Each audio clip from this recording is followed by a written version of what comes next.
কথা। একটা কথা আমি তোমার খুব সত্যি কথা বলি, আমি যাই কিনি দুটো কিনি, একটা বইয়ের জন্য আর একটা বান্ধবীর জন্য। আহারে কি কর, বান্ধবী ফিক্স নেই আমার, 29টা বান্ধবী। আমি যেটা জানতে এসেছিলাম ওরা এখনো বলতে পারিনি। কি মিথ্যে কথা বলে, রোজ রোজ মিথ্যে কথা বলে। আগে খেতে পেতো না, একটা বিড়ি দিলে 3 বার। সকালবেলা একবার টানতো, টেনে ডান কানে রাখতো, বিকালে আরেকবার টানতো, টেনে বা কানে রাখতো, আর রাত্রিবেলায় শেষ টান দিয়ে ঘুমোতে যেত। আর এখন কত টাকা। এ ব্যাপারে কোনো সন্দেহ নেই। আমি তোমার বান্ধবী ছাড়া জীবন মরু।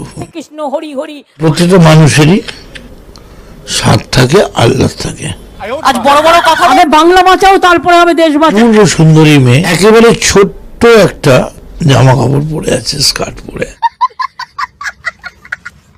আমি আমার বান্ধবীকে যদি কিছু 40 লক্ষ 80 লক্ষ টাকা শাড়ি কিনতে